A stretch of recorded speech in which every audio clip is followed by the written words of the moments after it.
Hello, नमस्कार. मराठी रिव्ह्यूजमध्ये तुमचं खूप खूप स्वागत.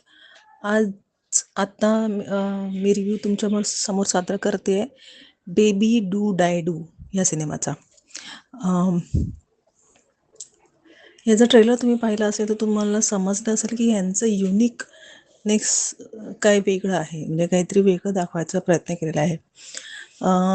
स्टोरी जाणून घ्यायची असेल तर दोघी ट्विन्स मुली असतात. त्याच्यातली एक मुलगी अशी असते जिला ऐकायला आणि बोलता येत नसतं, म्हणून दुसरी बहीण तिच्या पायात पैंजण घालते एका पायात, आणि त्या दोघींपैकी एका मुलीचा खून होतो आणि दुसऱ्या बहिणीला त्याचा शॉक लागतो आणि त्यानंतर ती एक हिट वुमन बनते.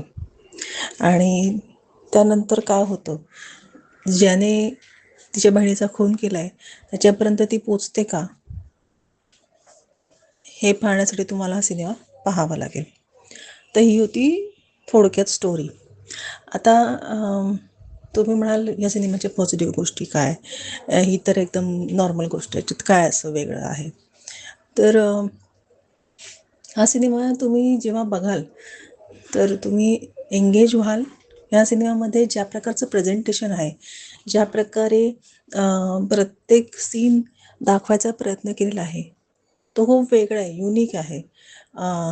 ती जी डेफ आणि डंब आहे उमा कुरेशी बेबी, तीचा सीन आणि पापाचं सीन म्हणजे चंकी पांडे यांचा जो सीन आहे, तर ते दोघं सायमल्टेनियसली एकाच स्क्रीनवर दोघंही तुम्हाला एकत्र दिसतात. त्यांच्यातलं संभाषण कसं असतं ते तुम्हाला एकत्र दिसतं. तिला ऐकायला येत नाही आणि तिला बोलताही येत नाही, सो ती व्हिडिओ कॉलवर कशी बोलते, कसं संवाद साधते, खूप चांगल्या प्रकारे दाखवलेलं आहे. कॅमेरा वर्क खूप चांगला आहे, तुम्हाला नक्कीच इम्प्रेस करेल हा सिनेमा. ज्या प्रकारे मला इम्प्रेस केलं, ह्याच्यात खूप वेगळ्या प्रकारचं सादरीकरण आहे.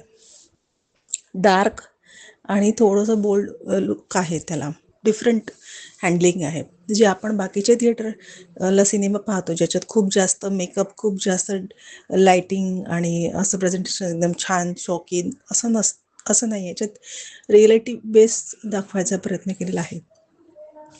याच्यात खूप छोट्या व्यक्तिरेखा आहेत, त्या सादर होतात फर्स्ट हाफमध्ये, आणि नंतर मध्ये कशा कनेक्ट होत जातात आणि कशी कथा उत्तरार्धात संपूर्ण होते हे तुम्हाला सिनेमात व्यवस्थित मांडून दाखवण्यात आलेलं आहे. सिनेमा छोटा आहे, 2 तासातच संपतो. तर ह्या सगळ्या पॉझिटिव्ह गोष्टी झाल्या. आणि आता निगेटिव्ह गोष्टींकडे यायचं तर निगेटिव्ह गोष्ट हीच आहे की ह्याची जी कथा आहे ती त्याच्यात खूप साऱ्या गोष्टी आलेल्या आहेत आणि त्याच्यामध्ये प्रत्येक व्यक्तिरेखेला उलगडायला वेळच नाही मिळाला आहे, कारण हा सिनेमा अगदी कटशॉटमध्ये बसवलेला आहे, थोडक्या वेळेतच बसवलेला आहे. त्यामुळे बाकीच्या सगळ्या व्यक्तिरेखांना जर तुम्हाला फुलवून दाखवायचा प्रयत्न केला असता तर नक्कीच तो सिनेमा मोठा झाला असता, कदाचित रेंगाळला सुद्धाही असता. परंतु ह्याच्यात त्यांचा प्रयत्न चांगला आहे. ह्याच्यात टू द पॉईंट व्यक्तिरेखा दाखवलेली आहे आणि म्हणून हा सिनेमा टू द पॉईंट झालेला आहे. सो एक वेगळा अनुभव, वेगळं काहीतरी आपण बघायचा प्रयत्न करतोय. सो जर तुम्हाला अल्फा नाही बघायचं, अल्फामध्ये तुमचे पैसे आणि वेळ वाया नसेल घालवायचा, तर नक्कीच तुम्ही बेबी डू डाय डूला वेळ देऊ शकता. असे सिनेमे आले पाहिजेत, वेगळ्या धाटणीचे, वेगळ्या प्रकारचे सादरीकरणाचे. सो ह्याला मी अबव ॲव्हरेज रेटिंग देईन, ह्याला मी 5 पैकी 3.5 स्टार देईन. तुम्ही नक्कीच या सिनेमाला वेळ देऊ शकता आणि वेगळ्या प्रकारचा सिनेमा बघायला तुम्हाला आवडेल. परंतु हा सिनेमा अडल्ट आहे हे लक्षात घ्या. लहान मुलांना हा सिनेमा घेऊन जाऊ नका दाखवायला. याच्यात काही गे लोकांचे गोष्टी दाखवलेल्या आहेत, सो त्यासाठीच आय थिंक हा सिनेमा अडल्ट असावा. बाकी याच्यात अडल्ट असं जास्त काही जाणवलेलं नाही. ओके, सो 3.5 स्टार मी दिलेले आहेत. तुम्ही जर हा सिनेमा पाहिला असेल तर तुम्हाला कसा वाटला तेही कळवा, आणि काही कमी जास्त असेल रिव्ह्यूमध्ये तर तेही कळवा. बाकी चॅनलला लाईक, शेअर, सबस्क्राईब करा. Thank you so much.